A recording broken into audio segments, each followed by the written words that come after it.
साथियों, मेरे द्वारा एलएलएम फोर्थ सेमेस्टर में क्रिमिनल ग्रुप के लिए पेनोलॉजी द ट्रीटमेंट ऑफ ऑफेंडर्स पर एक वीडियो लेक्चर इसके पहले भी दिया जा चुका है। उम्मीद करता हूँ आपको उससे लाभ मिला होगा।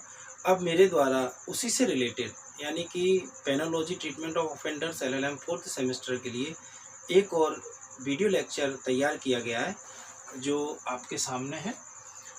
पेनोलॉजी the treatment of offenders, what is the punishment, describe the various theory of punishment.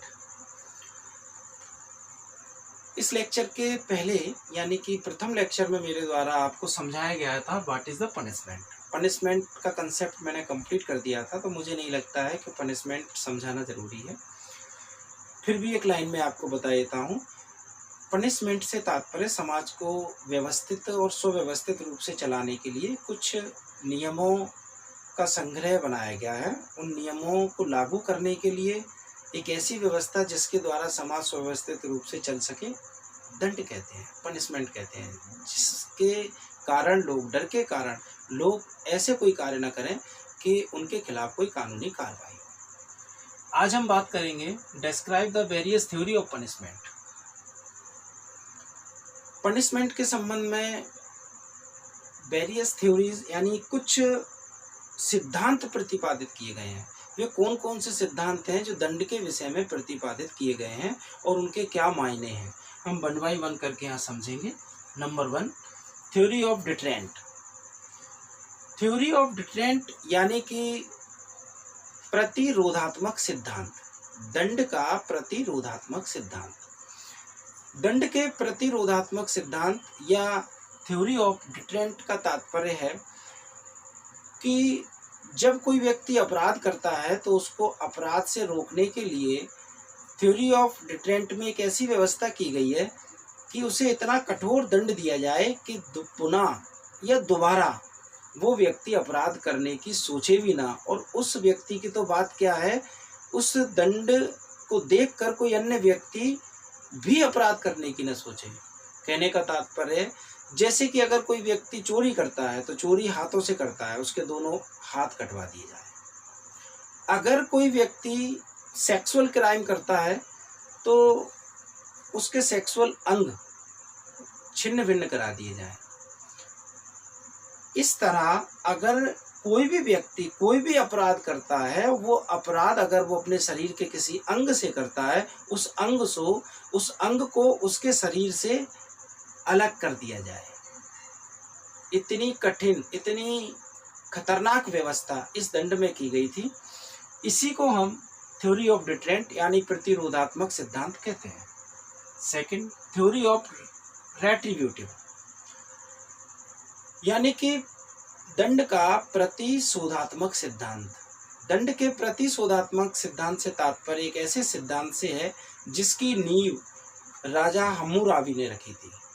Raja Hammurabi का एक लाइन में कथन था कि eye for eye and teeth for teeth. अर्थात कहने का तात्पर्य यह था कि जब कोई व्यक्ति अपराध करेगा तो उसमें हम एक लाइन में फैसला करते हैं कि आंख के बदले आंख और दांत के बदले दांत। अगर किसी व्यक्ति ने किसी दूसरे व्यक्ति की एक आंख फोड़ दी तो उसकी भी एक आंख फोड़ दी जाए। अगर किसी ने जोरदार पंच मारकर किसी के दांत तोड़ दिए तो जोरदार पंच मारकर उसके भी दांत तोड़ दिए जाएं। यानी कि eye for eye and teeth for teeth, ये राजा हम्मुराबी ने व्यवस्था की थी थ्योरी ऑफ रेट्रिब्यूटिव में, दंड के प्रतिरोधात्मक सिद्धांत में। थर्ड, थ्योरी ऑफ प्रिवेंटिव, दंड का निवारणात्मक सिद्धांत। दंड के निवारणात्मक सिद्धांत से तात्पर्य एक ऐसे सिद्धांत से है जिसके द्वारा अपराधी को अर्थात अपराध करने वाले व्यक्ति को निवारित करके रखा जाए, जिससे कि वो पुनः अपराध न कर सके। और उसे निवारित करके रखने से तात्पर्य दो हैं, या तो उसे कारावासित किया जाए या उसे मृत्यु दंड दिया जाए। अगर उसे हम कारावास दे देंगे तो निवारित हो जाएगा, वह पुनः अपराध नहीं कर सकता, या हम उसे मृत्यु दंड दे दें। ये दो व्यवस्था हैं थ्योरी ऑफ प्रिवेंटिव में थी, अर्थात दंड के निवारणात्मक सिद्धांत में ये दो व्यवस्थाएं की गई थी। Fourth, theory of reformative. Theory of reformative यानी कि दंड के सुधारात्मक सिद्धांत से तात्पर्य एक ऐसे सिद्धांत से है जिसमें ऊपर के तीनों सिद्धांत में दी हुई बातों पर न चलकर यह व्यवस्था बनाई गई कि अपराधियों को हम 1, 2, 3 तीनों प्रकार की थ्योरी अपनाकर देख चुके हैं, कोई प्रभाव नहीं पड़ा है या पड़ा है लेकिन पूरे तरीके से नहीं। अतः एक ऐसी व्यवस्था की जाए जिसमें अपराधियों के मन से आपराधिक भावना हटा दी जाए, अर्थात उन्हें सुधारा जाए। उनके मन से वो भावना हम खत्म कर दें अपराध की, तो बात खत्म हो जाएगी। अर्थात थ्योरी ऑफ रिफॉर्मेटिव में ये व्यवस्था की गई कि अपराधियों को पनिशमेंट देने की जगह उनके सुधार करने पर जोर दिया जाए। कई सारी ऐसी स्कीम, कई सारी ऐसी योजनाएं बनाई गई जिनमें उनका सुधार किया जाए।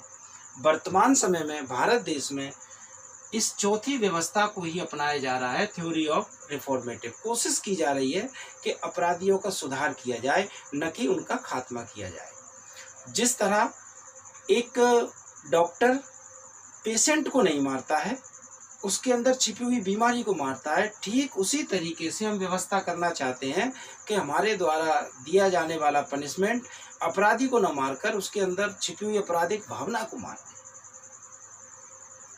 लास्ट, थ्योरी ऑफ एक्सपीशन अर्थात दंड की प्रायश्चितात्मक सिद्धांत। दंड का प्रायश्चितात्मक सिद्धांत यानी कि एक ऐसा सिद्धांत जिसमें प्रायश्चित करने पर जोर दिया गया। जैसा कि आप सभी जानते हैं, कानूनों की व्यवस्था सन 1600 से प्रारंभ हुई है।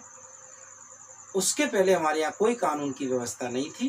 केवल ऋग्वेद, यजुर्वेद, सामवेद, अथर्ववेद, मनुस्मृति, कई सारे धार्मिक ग्रंथ हुआ करते थे। उन धार्मिक ग्रंथों में दिए हुए नियमों, श्लोकों, सूक्तियों इत्यादि के आधार पर ही हम धर्म या न्याय की संकल्पना को रखते थे और उसी आधार पर राजा द्वारा मंत्रियों से सलाह करके न्याय किया जाता था। ठीक उस समय ये थ्योरी कारगर सिद्ध थी।